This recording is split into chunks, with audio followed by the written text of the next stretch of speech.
आज है 4 जनवरी सन 1969 की साकार वाणी। रूहानी बाप बैठ रूहानी बच्चों को समझाते हैं। समझाने वाला रूहानी, जिस्मानी बाप नहीं। और बच्चे भी रूहानी स्टेज में बैठने वाले, देह अभिमानी की स्टेज में रहने वाले नहीं।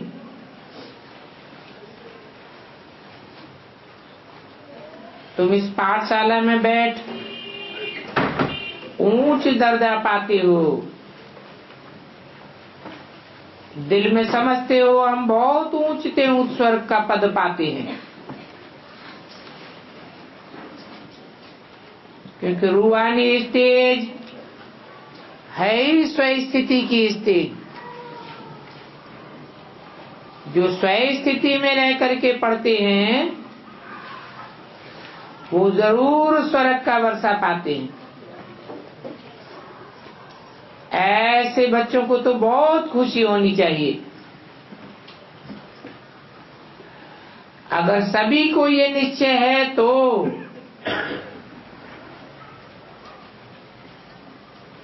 परंतु सभी तो एक जैसे होते नहीं है। फर्स्ट नंबर से लास्ट नंबर तक होते हैं। पेपर में भी फर्स्ट से लास्ट तक नंबर होते हैं। कोई फेल भी होते हैं तो कोई पास भी होते हैं। तो हर एक बच्चा अपने दिल से पूछे, बाबा जो हमको इतना ऊंच बनाते हैं, परंतु मैं कहाँ तक लायक बना हूँ? फलाने से अच्छा हूँ व कम हूँ? ये पढ़ाई है ना। देखने में भी आता है जो कोई पेपर में कमजोर होते हैं तो नीचे चले जाते हैं। बल मॉनिटर होगा तो भी कम सब्जेक्ट में होगा तो नीचे चला जाएगा। कोई बिरला स्टूडेंट है जो स्कॉलरशिप लेते हैं, तो ये भी स्कूल है। तुम जानते हो हम सभी पढ़ रहे हैं। इसमें इस पढ़ाई में पहली निशानी है पवित्रता की।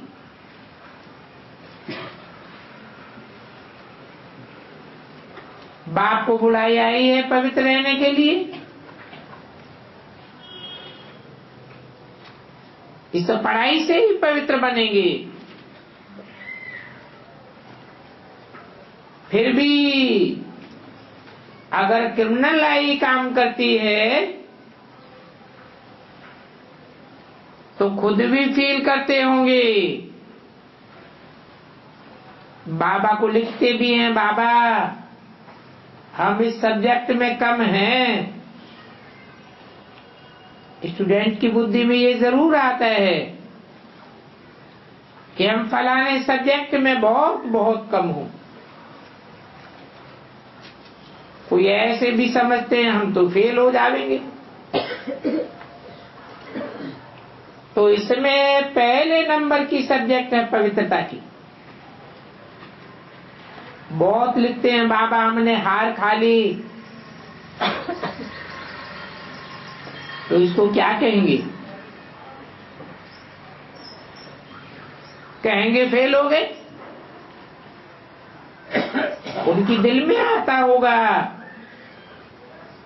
कि अभी तो मैं चढ़ नहीं सकूंगा। तुम पवित्र दुनिया बनाते हो ना, क्योंकि तुम्हारी तो अहम आदत ही है लक्ष्मी नारायण बनने की है। बाप कहते हैं बच्चों, मामेकम याद करो और पवित्र बनो, तेरे लक्ष्मी नारायण के घराने में जा सकते हो। टीचर तो समझते ही होंगे ये उतना उच्च पद पा सकेंगे व नहीं पा सकेंगे।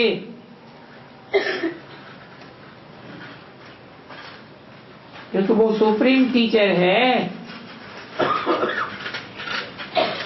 और ये दादा भी तो स्कूल पढ़ा हुआ है।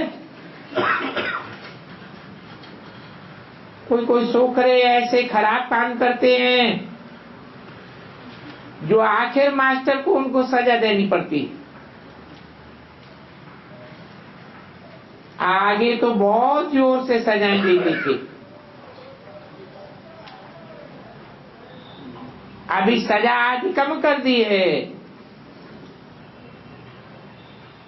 तो स्टूडेंट और ही बिगड़ते जाते हैं। आजकल स्टूडेंट का कितना हंगामा होता है, गवर्नमेंट से भी हंगामा करते हैं। गवर्नमेंट स्टूडेंट को न्यू ब्लड कहती है। अभी वो देखो क्या करते हैं, जहां तहां आग लगाते रहते हैं।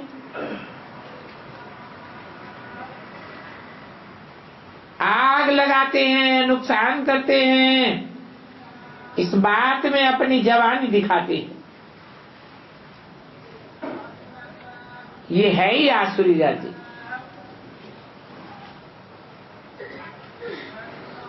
यहाँ के जवान लड़के बहुत खराब होते हैं। जवानों को ही आग लगी हुई होती है शैतानी की, क्योंकि उनकी आंखें बहुत क्रिमिनल होती हैं और देखने में तो बड़े अच्छे अच्छे आते हैं। जैसे कहा जाता है ईश्वर का अंत नहीं पाया जाता, तो इसमें भी इनका अंत नहीं पाया जाता है। कोई समझ नहीं सकते हैं ये किस प्रकार के हैं। हाँ, ज्ञान की बुद्धि से पता पड़ता है ये कैसा पड़ता है और इनकी एक्टिविटी कैसी है। कोई तो बात करते हैं जैसे कि मुख से फूल निकलते, और कोई तो ऐसे बोलते हैं जैसे कि मुंह से पत्थर डालते हैं। देखने में बहुत अच्छे अच्छे हैं, पॉइंट आदि भी लिखते हैं, परंतु हैं पत्थर बुद्धि। बाहर का शो देखो कितना, माया बड़ी दुस्तर है। इसलिए गायन है आश्चर्यवत सुनंती, अपन को कहलावंती कि हम शिव बाबा की संतान हैं। औरों को भी सुनावंती, कथंती फिर भागंती और ट्रेटर बनती। ऐसे नहीं कि जो होशियार होशियार है ट्रेटर नहीं बनते हैं,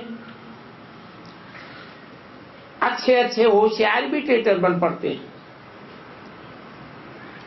उस सेना में भी ऐसे होता है, एरोप्लेन सहित दूसरे इलाके में चले जाते, यहां भी ऐसे होता है। तो इस स्थापना में बड़ी मेहनत लगती है। तुम बच्चों को भी इस पढ़ाई में बड़ी मेहनत है। कोई को भी पढ़ाने में मेहनत तो होती है। देखा जाता है कि ये स्टूडेंट सभी को डिस्टर्ब करते हैं, पढ़ते नहीं हैं।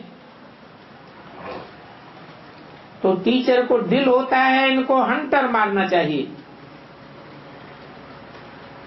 स्कूलों में हंटर भी लगाते हैं ना, ये तो बाप है, और बाप तो कुछ भी नहीं कहते। बाप के पास कोई कानून नहीं है, यहाँ तो बिल्कुल ही शांत रहना होता है। बाप तो है सुखदाता, प्यार का सागर। तो बच्चों की भी चलन ऐसी होनी चाहिए, ऐसी चलन होनी चाहिए जैसे कि देवताएं होते। तुम बच्चों को बाबा सदैव कहते हैं तुम पद्मा पदम भाग्यशाली हो, परंतु कोई कोई पद्मा पदम दुर्भाग्यशाली भी बन पड़ते। जो फेल होते हैं उनको तो जरूर दुर्भाग्यशाली कहेंगे। बाबा जानते हैं कि अंत तक ये होता रहेगा। कोई कोई तो महान दुर्भाग्यशाली जरूर बन पड़ते हैं। चलन ऐसी होती है जो समझा जाता है ये आगे चल के ठहर नहीं सकेंगे, इतना ऊंच बनने लायक ही नहीं है, क्योंकि सभी को दुख देते रहते। जैसे कि सुख देना जानते ही नहीं, तो ऐसों की आगे चल के क्या हालत होगी। बाबा तो कहते हैं सदैव अपनी संभाल करो, और ये संभाल ड्रामा अनुसार होनी भी जरूर है। क्रोध, थोड़ी सी बात में क्रोध का एकदम भूत आ जाता है। मोहड़ा लोहे से भी बदतर बन जाता है। सो भी अच्छे अच्छे फर्स्ट क्लास बच्चे बहुत हैं जो बहुत गुस्से में आकर के फिर बाप को कब पत्र भी नहीं लिखते। 4:69 की वाणी का दूसरा पेज। ऐसे विचारों की क्या हालत होगी। बाप तो रोज समझाते हैं, क्योंकि बाप तो सर्व का सदगति दाता है। कहते मैं आया हूं सर्व का कल्याण करने। आज सब की सदगति करता हूं, कल फिर दुर्गति हो जाती है। तुम कहेंगे कल हम विश्व के मालिक थे, आज हम गुलाम बन पड़े। अभी सारा झाड़ तुम बच्चों की बुद्धि में है, और ये झाड़ वंडरफुल झाड़ है। मनुष्यों को ये भी पता नहीं है ये झाड़ है और इनकी आयु कितनी है, क्योंकि झाड़ की आयु तो जरूर होनी चाहिए। इनको कहा जाता है कल्प वृक्ष। इसकी आयु 1 कल्प है। अब बताओ कल्प में कितने वर्ष होते हैं, परंतु ये भी किसी को पता नहीं है। अभी तुम तो जानते हो कि कल्प माना पूरे 5000 वर्ष। 5000 वर्ष का एक्यूरेट झाड़ है, जिसमें 2500 वर्ष की तो हिस्ट्री मनुष्यों के पास है। हिस्ट्री बनती ही तब है जब दुख का टाइम होता है। दुख का टाइम एक एक दिन मास करके गिनना पड़ता है।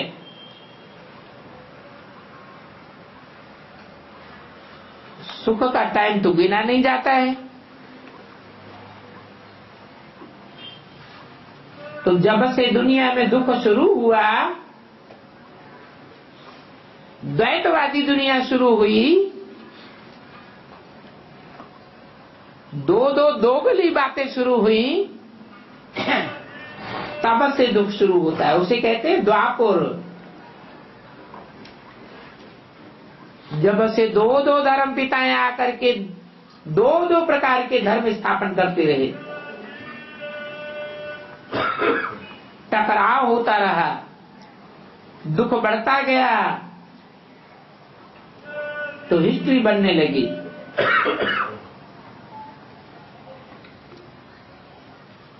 तो दुख के टाइम की हिस्ट्री बनती है।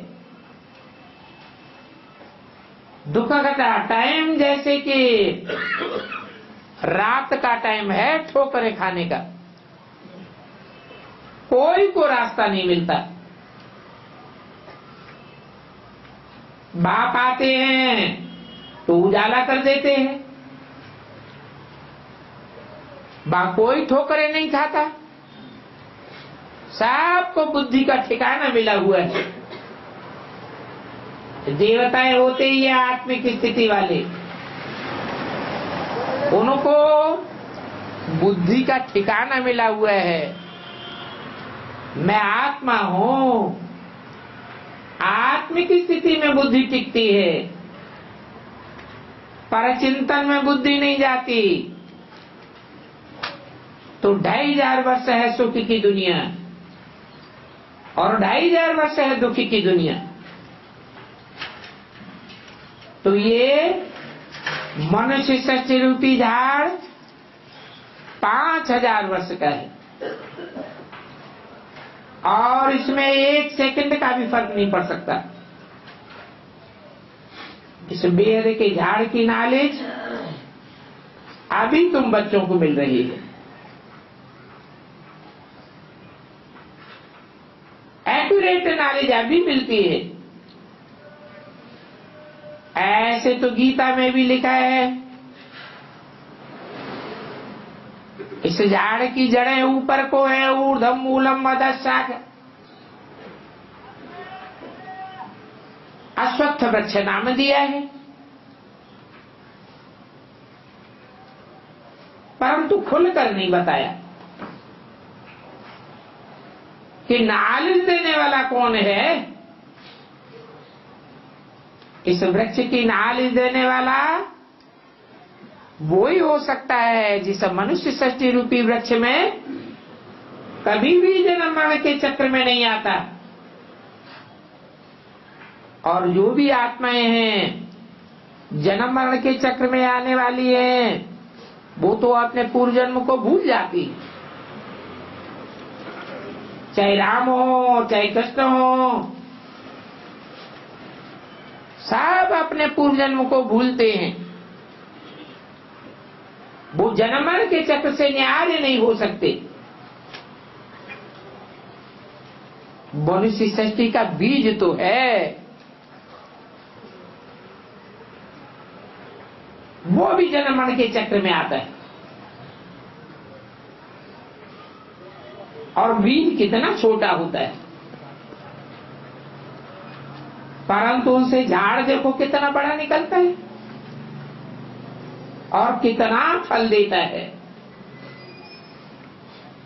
तो ये फिर है वंडरफुल झाड़। इनका बीज बहुत छोटा होता है और आत्मा तो देखो कितनी छोटी है। आत्माओं का बाप भी बहुत छोटा है। आत्मा इतनी छोटी है कि इन आंखों से देख भी नहीं सकते। बलराम तीर्थ का बतलाते हैं, उसने कहा मैं रामकृष्ण आगे बैठा था तो एक ज्योति उनसे निकली और मेरे में समा गई।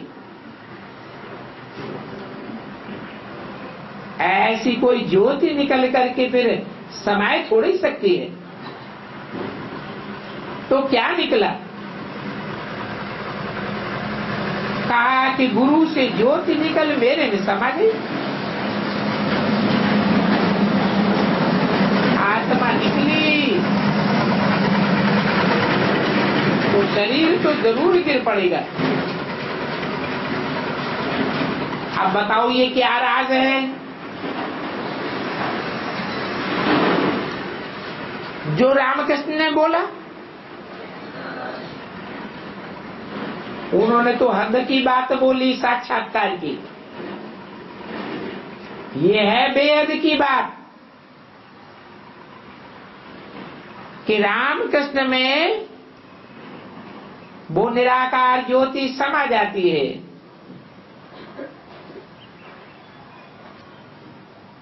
और नई दुनिया स्थापन करती है।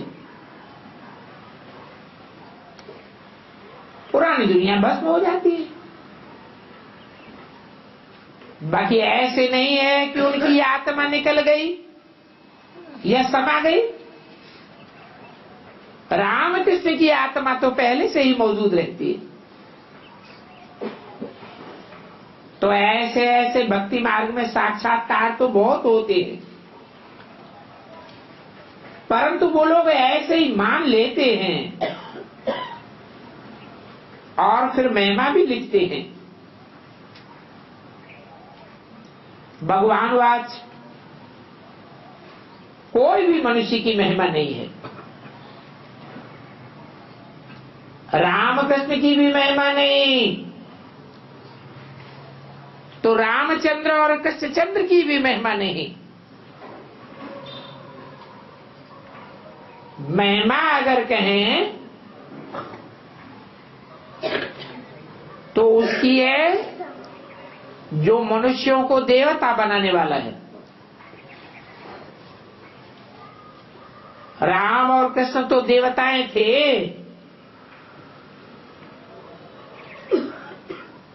बाबा ने कार्ड बहुत अच्छा बनवाया था। जयंती मनाना हो तो शिव बाबा की मनाओ। इन लक्ष्मी नारायण को भी नरसिंह नारायण बनाने वाला शिव बाबा है। लक्ष्मी नारायण के बचपन का नाम कृष्ण है, इसलिए कीर्तन गाते हैं तो कहते भी है हे कृष्ण नारायण वासुदेव, परंतु समझते नहीं है कि कृष्ण 16 कला संपूर्ण, नारायण 16 कला संपूर्ण। भगवान तो कलाओं में बांधा ही नहीं जा सकता। शास्त्रों में लिख भी दिया है कलातीत कल्याण कल्पांतकारी, वो कलाओं से परे है। तो साबित हो जाता है कि कृष्ण या नारायण गीता का भगवान नहीं हो सकता। गीता का ज्ञान देने वाला तो एक निराकार परम पिता परमात्मा शिव है, वो बस एक ही है। उस एक को ही याद करो और वो एक किसको पता नहीं पड़ता है, क्योंकि वो एक बिंदु है और बिंदु बिंदु तो सभी आत्माएं।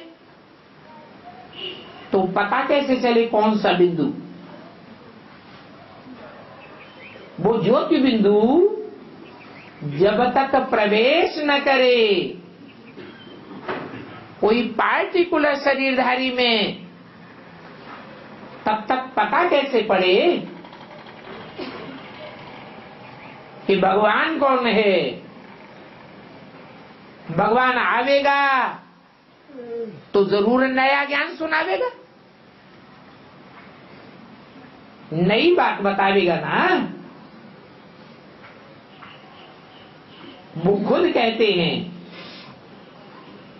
कि मैं ऊंचते ऊंच हूं, ऊंचते ऊंच धाम का रहने वाला हूं और ऊंचते ऊंच बनाता हूं।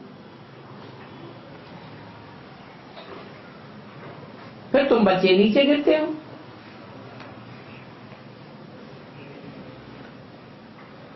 ये किसको भी पता नहीं है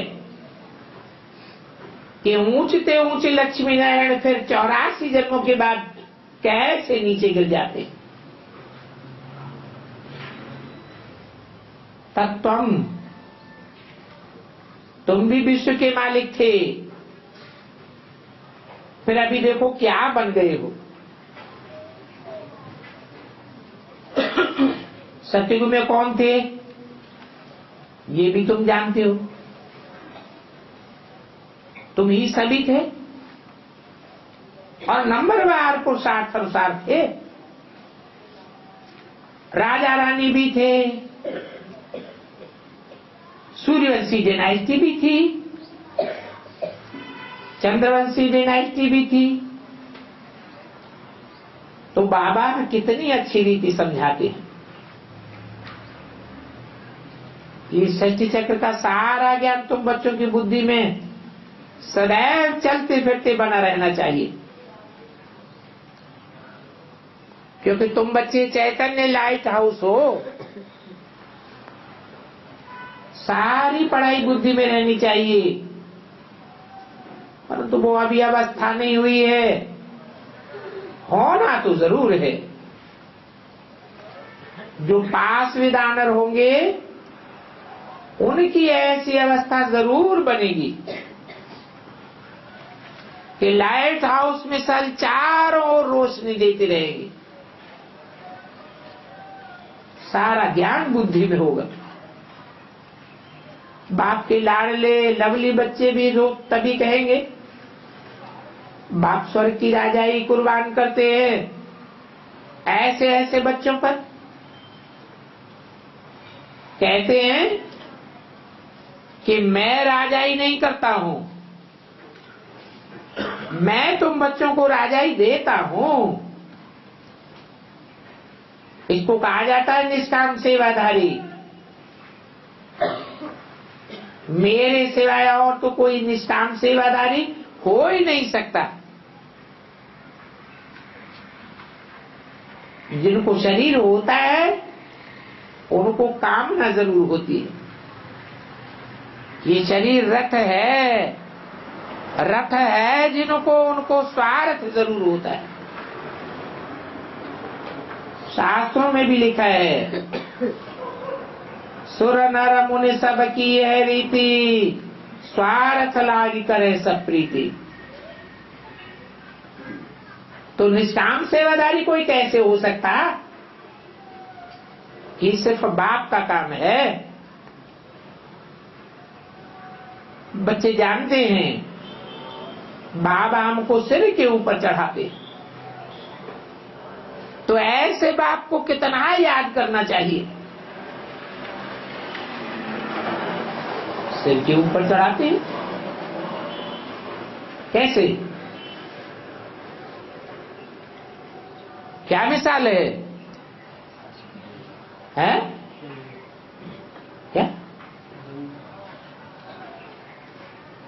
अरे शास्त्रों में कोई निशानी है, चित्रों में निशानी है। गंगा को चढ़ाया, या तो बच्चों की बात है, एक गंगा की बात थोड़े ही है।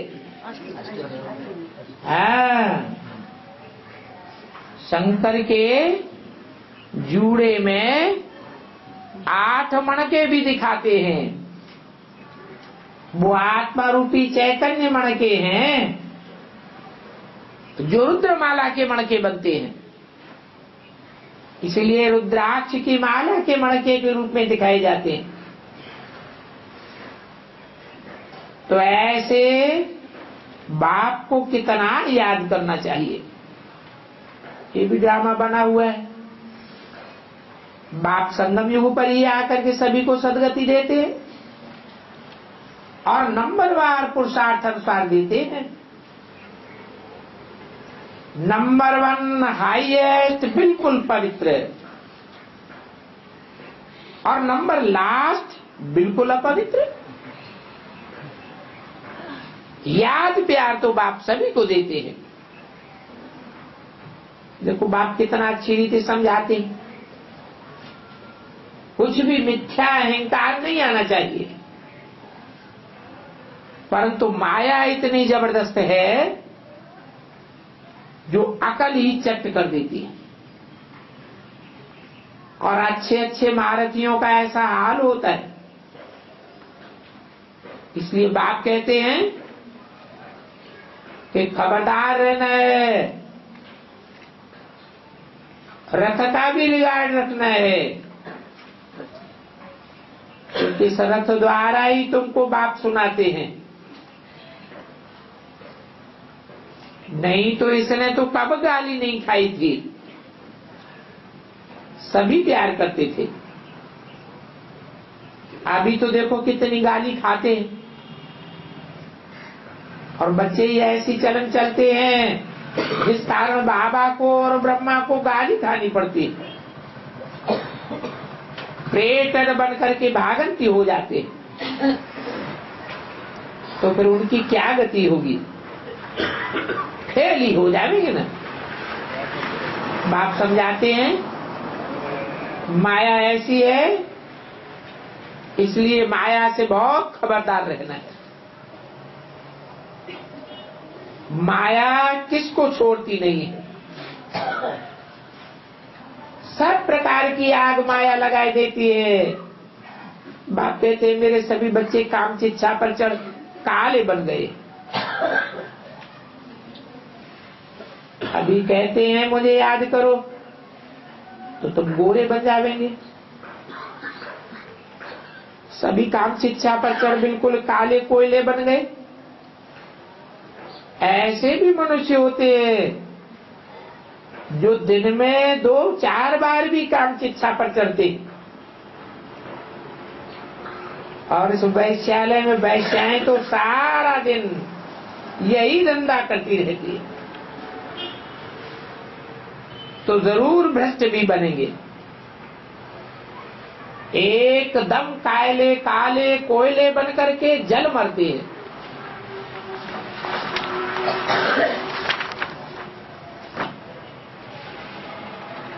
चार एक 69 की वाणी का 30 रखिए। अब ये तो जानते हैं सभी एक जैसे तो नहीं हो सकते, न सभी का एक जैसा पार्ट है, हर एक का अपना अपना पार्ट है। इस दुनिया का तो नाम ही है वैश्यालय। कितनी बार काम शिक्षा पर चढ़े होंगे। अब ये रावण तो कितना जबरदस्त है। माया रावण बुद्धि पतित कर देती है। यहां आकर बाप से शिक्षा लेने वाले भी तो ऐसे ऐसे बन जाते हैं। माया कितनी बारी गटर में डाल देती है। ये दुनिया है ही रव नरक, रात दिन यही धंधा करते हैं। इस दुनिया में कोई को ताकत नहीं है जो इस वैश्यालय को उठाई दे। जो कि ऑफिसर लोग ये ऐसे काले कोयले बन गए, तो फिर उठावेंगे कोई कौन? दुनिया की हालत बहुत बिगड़ी हुई है। सिवाय बाप की आज की क्रिमिनल लाई सिविल नहीं बन सकती। इसलिए सूरदास की कहानी है तो सुनाई हुई बात, परंतु दृष्टांत तो देते हैं ना। वो इतना कामी था जो सर्प को रस्सी समझ ऊपर चढ़ गया। अभी सर्प को कैसे हाथ लगावेंगे? ये एक मिसाल बनाया है कि सर्प के ऊपर चढ़ गया। फिर वैश्या ने उन्हें ठोका, ये तुम क्या करते हो? तुमको पता नहीं पड़ता है? विषय विकारी के पीछे इतना अंधे बन गए हो। तब उनको गुस्सा आया और उन्होंने अपनी आंखें निकाल ली। बाप कहते हैं अभी तो सभी हैं अंधे की औलाद अंधे। अभी तुम बच्चों को ज्ञान का तीसरा नहीं तो मिलता है, अज्ञान बना दिया है। कहते हैं तुम अज्ञानी अंधे हो। अभी ज्ञान तो गुप्त है और इसमें कुछ बोलने का भी नहीं है। 1 सेकंड में सारा ज्ञान आ जाता है और ये ज्ञान बहुत सहज है। फिर भी अंत तक माया की परीक्षा चलती रहेगी। 5-6 आना भी मुश्किल अवस्था ठहरती है। इस समय तो सब तूफानों के बीच में है। पक्के हो जाएंगे फिर इतने तूफान नहीं आवेंगे, गिरेंगे भी नहीं। फिर देखना कि तुम्हारा ये झाड़ कितनी जल्दी जल्दी बढ़ता है। नामाचार तो होना ही है। थोड़ा विनाश होगा तो फिर बहुत खबरदार रहेंगे,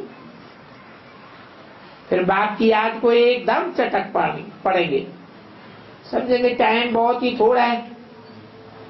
बाप तो बहुत अच्छा समझाते हैं, आपस में बहुत ही प्यार से चलो, एक दूसरे को आंखें मत दिखाओ।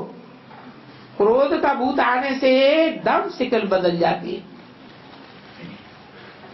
तुमको तो ऐसा लक्ष्मी नारायण जैसा शिकल वाला बनना है, एकदम हर्षित हो। अहम ऑब्जेक्ट तुम्हारे सामने है, साक्षात्कार पिछाड़ी को होंगे जबकि ट्रांसफर होने होंगे। पहले शुरू में तुमको दिखाया था श्री कृष्ण का कैसे साक्षात्कार होता था। उस समय सभी साज तुम्हारे साथ थे, कैसे ध्यान में जाते थे। अभी वो एक भी नहीं है तो कहेंगे वो पार्ट पूरा हो गया। उस समय तो कोई डरते थे, कोई बिल्कुल ही नहीं डरते थे। जो भागने वाले थे तो भाग गए। फिर यहाँ नजदीक आ गए तो कितने भागे। तुमको बाप ने कितना खुशी मिलाया,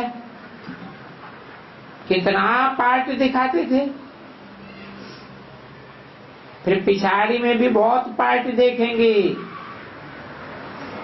और तुम बहुत खबरदार रहेंगे, समझेंगे मृगवा मौत मलू का शिकार।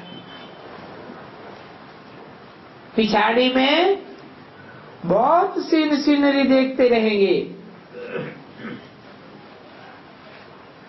तब फिर बहुत पछतावेंगे भी कि हमने ना की है सब किया। उसकी सजा भी बहुत बड़ी मिलती है। बाप आकर पढ़ाते हैं, फिर उनकी भी इज्जत नहीं रखेंगे तो सजा तो मिलेगी ना। सभी से कड़ी सजा उनको मिलेगी जो जानबूझ करके विकार में जाते हैं और शिव बाबा की बहुत ग्लानि कराने के निमित्त बनते हैं। माया बड़ी जबरदस्त, बिगड़ते हैं तो एकदम ट्रेटर बन पड़ते हैं। स्थापना में देखो क्या क्या होता है। तुम तो देवता बनते हो, वहां सत्युग में असुर आदि तो होते ही नहीं है। ये तो संगम युग की ही बात है। असुर लोग कितने दुखी होते हैं और कितना दुखी करते हैं। बच्चों को मारते हैं, शादी जरूर करो। स्त्री को विकार के लिए कितना मारते हैं, कितना सताते हैं। फिर कहते हैं सन्यासी भी रह नहीं सकते। ये फिर कौन है जो कहते हैं कि पवित्र रह दिखाओ। आगे चल करके समझेंगे सिवाय पवित्रता के कोई देवता तो बन ही नहीं सकता। तुम समझते हो कि हमको इतनी प्राप्ति होती है तब तो हम छोड़ते हैं। सन्यासियों को तो कुछ भी मिलता ही नहीं। भगवान वाच काम जीते जगत जीत। ऐसा लक्ष्मी नारायण बनेंगे तो क्या पवित्र भी नहीं रहेंगे। फिर माया बहुत पछाड़ती है। पढ़ाई तो बहुत ऊंची, बाप आकर पढ़ाते हैं। ये सुमिरन अच्छी रीति नहीं करते हैं तो फिर माया थप्पड़ लगाई देती है। ये माया बहुत अवज्ञाएं कराती है। फिर उनका क्या हाल होगा। माया ऐसी बेपरवाह बना देती है, कितना अहंकार में ले जाती है, बात मत पूछो। नंबरवार राजधानी बनती है। कोई कारण से नीचे बनेंगे ना। अभी तो पास्ट, प्रेजेंट, फ्यूचर का सारा ज्ञान तुमको मिलता है, तो कितना अच्छी रीति समझना चाहिए। अहंकार आया और ये मरा। माया एकदम बर्थनाट्यपेनी बनाई दी। कोई भी बाप की अवज्ञा हुई तो बाप को याद कर नहीं सकता। अच्छा, मीठे मीठे सिकिल दे रूहानी बच्चों को रूहानी बाप दादा का याद प्यार गुड मॉर्निंग, रूहानी बच्चों को रूहानी बाप की नमस्ते। छोटा सा रात्रि क्लास है, 2 जनवरी सन 1969। हम सभी भाई भाई हैं। ये भी तुम्हारा भाई है। कौन? ब्रह्मा। वो भी तुम्हारा भाई है। सभी भाई कहेंगे हमको बाप से राज्य मिलता है। अभी हम भाइयों को श्रीमत क्या मिलती है तो ये कॉमन बात। कहेंगे ये भी कोई पूछने की बात है। हम सभी भाई भाई हैं तो वो हमारा बेहद का बाप है। ये सभी को याद रहना चाहिए। नंबरवार हमारा बाप भी होगा। और बाप से क्या मिलेगा ये प्रश्न तो पूछने का ही नहीं है। बेहद का बाप है तो बेहद का सुख देगा, क्योंकि स्वर्ग की स्थापना करते हैं।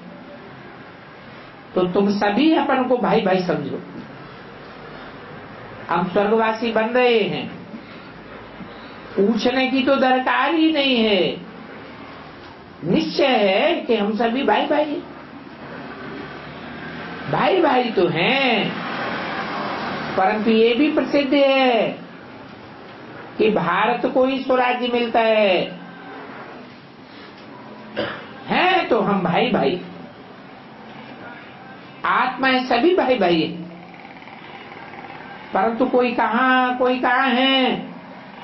स्वर्ग का वर्षा भारतवासियों को मिलता है। जब नई दुनिया थी तो भारत स्वर्ग था। अब बाप के बच्चे हैं ये याद हो तो खुशी रहे। साहूकारी का नशा रहता है। शिव बाबा जैसा साहूकार तो कोई बना ही नहीं सकता। तुमको इस समय सच्चा सच्चा भाव मिला हुआ है तो तुम कह सकते हो हम शिव बाबा के बच्चे हैं। मनुष्यों को तो कुछ भी पता नहीं है। अंदर भी घड़ी घड़ी याद आता रहे तो हम बच्चों को निरंतर खुशी बनी रहे। तुम जानते हो बाबा हमको बहुत साहूकार बनाते। ऐसा और तो कोई दुनिया में बना ही नहीं सकता। वो समझते हैं फलाना हमारा स्वर्ग गया, परंतु जाता तो कोई भी नहीं है। इस दुनिया में स्वर्ग है ही कहाँ। अभी तुम समझते हो कि हम हेवनली गॉड फादर के बच्चे हैं, इसलिए सच सच स्वर्ग में हम जाने वाले। बच्चे तो जरूर बाप को याद करेंगे। बच्चों का फर्ज है बाप को याद करना। ये रूहानी बाप कहते हैं माम एकम याद करो। हमको बहुत खुशी रहती है। हम हैं शिव बाबा की संतान। और ये गीता का एपिसोड है, भगवान वाचे है तो जरूर बच्चों के प्रति ही होगा ना। तो मुझे याद करो तो पावन दुनिया विश्व का मालिक बच सकते हो। बाप कहते हैं दे के सभी धर्म छोड़। मैं हिंदू हूँ, मुसलमान हूँ, सिख हूँ, ईसाई हूँ, ये देह के धर्म है ना। इनको छोड़कर मुझे याद करो। विकारों पर जीत पहन, अभी तुम विश्व के मालिक बन जाते हो। विश्व पर जीत पाए होंगे, परंतु माया तो बुलाई देती है, इसलिए किसको समझाते नहीं है। बाप कहते हैं काम को जीतने से तुम जगत जीत बनेंगे। बाबा के महावाक्य हैं, काम को जीतो। कहते भी हैं इच्छा मात्रम अविद्या। ब्रह्मा द्वारा स्थापना हो रही है। प्रजापिता ब्रह्मा है तो प्रजा भी जरूर होगी। प्रजापिता ब्रह्मा द्वारा स्वर्ग की स्थापना। बाप कहते हैं मुझे याद करेंगे तो तुम पावन बन जाओगे। परंतु बाबा समझते हैं मुझे माया बुलाई देती, और है भी ये संगम युग,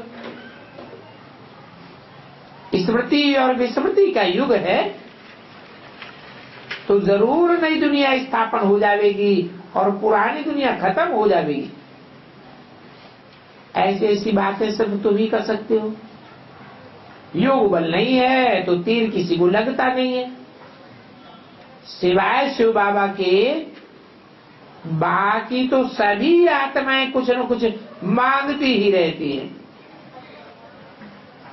ऐसे तो तुम बच्चों को अभी मांगने की दरकार नहीं है। बच्चों का बाप मिला तो ढेर पैसे मिलते, स्वर्ग में ढेर पैसे होंगे, परंतु पहले तो बाप का परिचय चाहिए ना। बच्चों को न इतना निश्चय है, न इतनी स्थायी खुशी है। पहले पहले तो निश्चय हो तो नशा चढ़े, फिर स्थायी खुशी भी हो। तो सारा घोटाला देह अभिमान का है। अभी देही अभिमानी बनना है, परंतु माया नाक से पकड़ करके उल्टा गिराई देती है।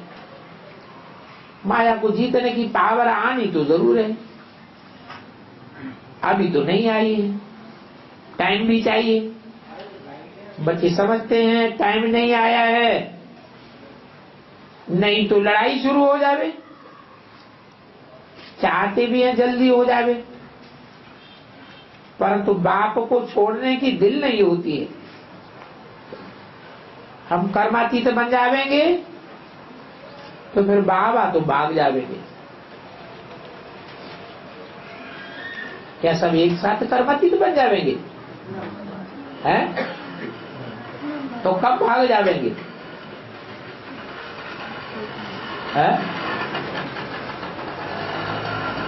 कर्मातीत नंबरवार बनेंगे, टाइम भी नंबरवार नुदा हुआ है, तो बाबा कब भाग जावेंगे?